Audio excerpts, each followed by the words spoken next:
السلام علیکم۔ میرے سامنے ڈاکٹر صاحبہ بیٹھی ہوئی تھی اور جو کچھ وہ مجھ سے کہہ رہی تھی اسے سننے کے بعد مجھے اپنی سماعتوں پر یقین نہیں آ رہا تھا، اور جو رپورٹ میرے سامنے تھی اسے دیکھنے کے بعد مجھے اپنی بصیرتوں پر بھی یقین نہیں آ رہا تھا۔ یہ کوئی عام بات نہیں تھی، ایسی بات تھی جسے نظر انداز کرنا میرے لیے مشکل ہی نہیں، ناممکن تھا۔ میں نے بار بار ڈاکٹر صاحبہ سے کہا کہ آپ دوبارہ میرا چیک اپ کریں، ایسا نہیں ہو سکتا۔ میری ضد پر ڈاکٹر صاحبہ نے پھر سے میرا چیک اپ کیا، لیکن نتیجہ وہی نکلا۔ میری آنکھوں کے سامنے اندھیرا چھا رہا تھا۔ ایسا کیسے ہو سکتا تھا؟ ڈاکٹر صاحبہ بھی مجھے عجیب نظروں سے دیکھ رہی تھی۔ میرا کردار ان کی نظر میں بھی مشکوک ہو کر رہ گیا تھا۔ اب میں زمانے کو اور دنیا کو کیا جواب دوں گی؟ میں سوچ سوچ کر پریشان تھی۔ مجھے اپنے رب کو کیا جواب دینا ہے؟ وہ تو مجھے معلوم تھا کہ میں بے قصور ہوں، وہ سب جانتا تھا، لیکن میرے ساتھ یہ حادثہ کب اور کیسے پیش آیا مجھے خود بھی نہیں معلوم، اور وہ بھی اتنا بھیانک واقعہ، ایک تلخ اور غیر اخلاقی حقیقت۔ میں جلدی سے ڈاکٹر صاحبہ کے کلینک سے نکل آئی اور تیز تیز قدم اٹھاتی ہوئی اپنے گھر کی طرف روانہ ہوئی۔ گھر پہنچ کر مجھے سانس لینے میں بہت مشکل ہو رہی تھی۔ طبیعت میری پہلے ہی بہت خراب تھی، اور اسی طبیعت کو چیک کروانے کے لیے میں ڈاکٹر کے پاس گئی تھی۔ گھر آئی تو سامنے میرا بھانجا بیٹھا ہوا تھا۔ اس نے مجھ سے سوال کیا کہ خالہ، صبح صبح کہاں چلی گئی تھی؟ میں آپ کو ڈھونڈ رہا تھا، مجھے آپ نے چائے بنا کر نہیں دی۔ میں نے اپنے بھانجے کے سوال کا کوئی جواب نہیں دیا اور خود کو کمرے میں بند کر دیا۔ میں نے کمرے میں اندھیرا کر دیا اور پھوٹ پھوٹ کر رونے لگی۔ میرے ساتھ جو کچھ بھی ہوا کیا میرے اپنے سگے بھانجے کی کارستانی تھی؟ میں ایک پاک وجود سے اب غلاظت کا ڈھیر بن چکی تھی۔ مجھے اپنے آپ سے گھن آ رہی تھی۔ مجھے محسوس ہو رہا تھا کہ کافی عرصے سے میرے ساتھ کچھ غلط ہو رہا ہے، لیکن میں نے سوچا کہ کون میرے ساتھ یہ سب کرے گا۔ لیکن کہتے ہیں کہ گھر کا بھیدی ہی لنکا ڈھاتا ہے۔ مجھے اب یقین ہو چکا تھا کہ میرے ساتھ جو کچھ بھی ہوا اس میں میرے بھانجے وسیم کا ہاتھ ہے۔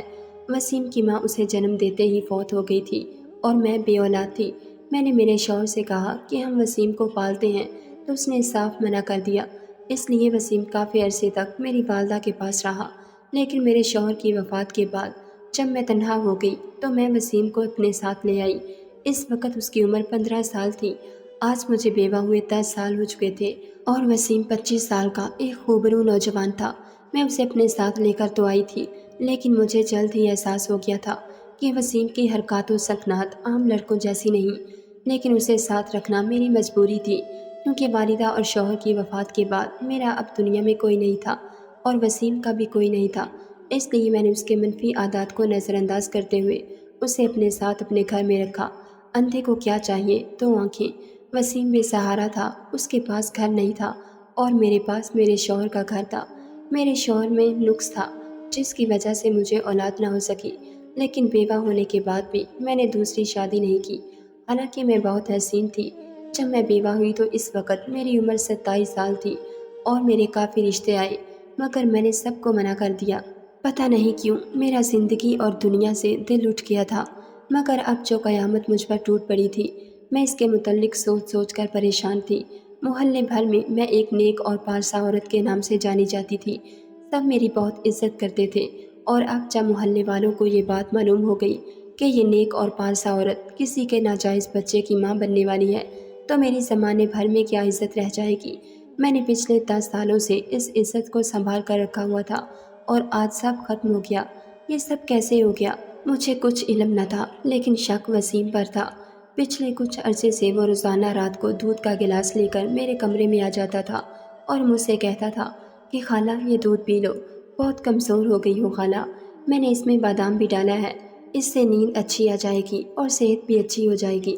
میں اسے اپنے بانجے کی محبت سمجھ رہی تھی، اور پھر مسلسل سارا مہینہ وہ دودھ میں پیتی رہی اس کی خوشی کی خاطر۔ لیکن میں نے محسوس کیا تھا کہ اس دودھ کو پینے کے بعد میں بہت گہری نیند میں چلی جاتی تھی، یا پھر بے ہوش ہو جاتی تھی کہ میں صبح دیر سے اٹھتی تھی۔ اس دوران مجھے کئی بار وسیم پر شک ہوا، لیکن پھر میں نے سوچا کہ وہ محبت میں ایسا کرتا ہے، مجھے اس کی نیک نیتی پر شک نہیں کرنا چاہیے۔ وہ اتنا بھی غلط نہیں ہو سکتا جتنا میں اسے سمجھ رہی ہوں۔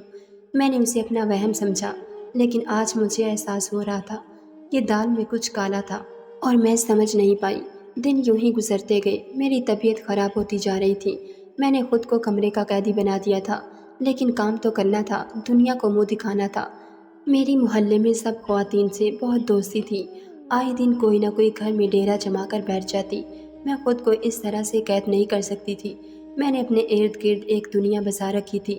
محلے کی بچیوں کو میں قرآن پاک پڑھاتی تھی، لیکن 3 دن سے میں نے انہیں قرآن نہیں پڑھایا تھا۔ لیکن میں کب تک خود کو بند کر سکتی تھی اور کس سے کیا کہتی کہ میرے ساتھ کیا ہوا ہے۔ بچیاں بار بار آ رہی تھیں سپارے لے کر۔ مجبوراً میں نے صحت خرابی کا بہانہ کر کے ان سے معذرت کر لی تھی۔ میری صحت کا سن کر تو محلے کی تمام خواتین میرے گھر آ گئیں اور میرے لیے پریشان تھیں۔ وہ مجھ سے پوچھ رہی تھیں کہ تمہیں کیا ہوا ہے؟ اب میں کیا بتاؤں مجھے کیا ہوا ہے؟ یہ ایک شرمناک حقیقت تھی، اس کا ذکر میں اپنے فرشتوں کے سامنے بھی نہیں کرنا چاہتی تھی۔ میرا دل کر رہا تھا زمین پھٹ جائے اور میں اس میں سما جاؤں۔ میرا بھانجہ مجھے عجیب نظروں سے دیکھنے لگا تھا، بار بار پوچھتا کہ آپ کو کیا ہوا ہے۔ میں اس کے کسی سوال کا جواب نہیں دیتی تھی۔ اس نے نوٹ کر لیا تھا کہ میں اس سے بات نہیں کر رہی۔ ابھی میں اپنے بھانجے کو کچھ کہنا نہیں چاہتی تھی، معاملے کی تہہ تک جانا چاہتی تھی کہ میرے ساتھ یہ سب کس نے کیا ہے، کون قصوروار ہے۔ جب تک مجھے صحیح انسان کا پتہ نہیں چل جاتا تب تک کچھ بھی کہنا معاملے کو خراب کر سکتا تھا۔ یوں تو میری عمر 37 سال تھی، لیکن میں دکھنے میں اپنی عمر سے 10 سال چھوٹی لگتی تھی۔ میں خوبصورت بھی تھی۔ اگر زمانے بھر میں یہ بات پھیل گئی تو میری کیا عزت رہ جائے گی؟ سب یہی سوچیں گے کہ یہ کہیں پر اپنی عزت خراب کرائی ہے۔ پھر میرے ساتھ وہی ہوا جو ایک حاملہ عورت کے ساتھ ہوتا ہے۔ مجھے الٹیاں آنے لگی تھیں، میرا سر چکرانے لگا تھا۔ میں ہر گھنٹے میں الٹی کر رہی تھی اور میرا بھانجا یہ سارا ماجرا دیکھ رہا تھا۔ مجھے الٹیاں کرتا دیکھ کر وہ مجھ سے پوچھ رہا تھا کہ آپ کو کیا ہوا ہے؟ یہ سوال کرتے ہوئے اس کی آنکھوں میں عجیب سی چمک تھی۔ چمک نہیں بلکہ عجیب سی کمینگی اس کی آنکھوں میں اتر آئی تھی۔ اس نے مجھے سوالیہ نظروں سے دیکھا۔ میرا ضبط یہاں پر جواب دے گیا تھا اور میں نے ایک زوردار تھپڑ اس کے منہ پر رسید کیا، جس سے اس کے 14 تپک روشن ہو گئے تھے۔ میرے اس طرح اچانک تھپڑ مارنے پر وہ حیران ہو کر میری طرف دیکھنے لگا۔ وہ انجان بن رہا تھا، جیسے اسے کچھ معلوم نہ ہو۔ میں نے کہا، گھٹیا انسان، کیا تمہیں معلوم نہیں کہ میری طبیعت کو کیا ہوا ہے؟ میری طبیعت کو جو کچھ بھی ہوا ہے اس کے ذمہ دار تم ہو۔ صرف تمہاری وجہ سے یہ سب ہوا ہے۔ میں سوچ بھی نہیں سکتی تھی کہ تم اتنی گری ہوئی حرکت کر سکتے ہو، اور کچھ نہیں تو میرے اور اپنے مابین رشتے کا تو لحاظ کیا ہوتا۔ میں تمہاری خالہ ہوں۔ میری بات سن کر اس نے مجھ سے کہا کہ میں نے ایسا کیا کر دیا ہے؟ میں نے تو کچھ بھی نہیں کیا اور آپ نے مجھے تھپڑ مار دیا۔ میں تو نیکی کر کے آپ کی طبیعت کا پوچھ رہا تھا۔ میں نے کہا، تم بہت اچھے طریقے سے جانتے ہو کہ میری طبیعت کیوں خراب ہے۔ روزانہ رات کو تم مجھے دودھ کا گلاس اس لیے نہیں دیتے کہ میری صحت اچھی ہو جائے، بلکہ اپنی غلیظ مقصد کے لیے دیتے تھے۔ میں نے غصے سے کہا تو اس نے میری طرف حیرت سے دیکھا، پھر کہا کہ میں تو آپ کی طرف سے پریشان تھا۔ آپ کی صحت دن بدن گرتی جا رہی تھی۔ میں وہ دودھ صرف آپ کو ہی نہیں دیتا تھا بلکہ خود بھی پی لیتا تھا۔ میں نے کہا، اس دودھ کو پینے کے بعد میں بے ہوش ہو جاتی تھی یا پھر گہری نیند میں چلی جاتی تھی، اور اس کے بعد تم میرے ساتھ کیا کرتے رہے، اس کا نتیجہ اب میں بھگت رہی ہوں۔ میری بات پر وہ سوچ میں پڑ گیا۔ پھر اس نے کہا کہ وہ دودھ پینے کے بعد تو میں بھی گہری نیند میں چلا جاتا تھا۔ میں ساری رات سکون سے سوتا رہتا تھا، مجھے کچھ ہوش ہی نہیں ہوتا تھا، اور صبح دیر سے آنکھ کھلتی تھی۔ میں نے اس سے کہا کہ تم دودھ میں نشہ آور دوا دیتے رہے ہو۔ مجھے تو اس نے کہا کہ اگر میں آپ کو نشہ آور دوا دیتا تو پھر میں خود دودھ کیوں پیتا؟ میں نے اس سے پوچھا کہ تم وہ دودھ کہاں سے لاتے تھے؟ تو اس نے کہا، وہ دودھ مجھے میرے دوست نے دیا تھا۔ وہ مجھے کہتا تھا کہ اسے پینے سے تمہاری صحت اچھی ہو جائے گی۔ میری طبیعت خراب رہتی تھی، کمزوری ہو گئی تھی، اس وجہ سے میں نے سوچا میں وہ دودھ پی لیتا ہوں۔ پھر میرے دوست نے مجھ سے کہا کہ تمہاری خالہ کی بھی صحیح نہیں طبیعت، انہیں بھی روزانہ رات کو یہ دودھ پلایا کرو۔ مجھے تو بس آپ کی صحت کی فکر تھی، اس لیے خود بھی وہ دودھ پی لیتا تھا اور آپ کو بھی پلاتا تھا۔ میں خود پریشان تھا کہ اسے پینے کے بعد مجھے اتنی گہری نیند کیسے آتی ہے۔ میں نے سوچا ضرور اس میں ایسا کچھ شامل ہے کہ انسان کو اچھی نیند آ جائے تاکہ وہ صبح حشاش بشاش ہو کر اٹھے۔ اپنے بھانجے کی بات سن کر میرے سر پر جیسے آسمان گر گیا تھا اور پیروں تلے سے زمین سرک گئی تھی، اور میری آنکھوں کے سامنے اندھیرا چھانے لگا، یعنی کہ میرے بھانجے کے دوست نے اسے بیوقوف بنایا اور میری عزت کے ساتھ کھیل گیا۔ مجھے سارا ماجرا سمجھ میں آ گیا تھا۔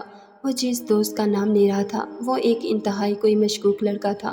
وہ میرے بھانجے کا دوست تھا اور سارا دن میرے بھانجے کے کمرے میں بیٹھا رہتا۔ میں نے اسے منع کیا کہ اس لڑکے کو یہاں نہ لایا کرو،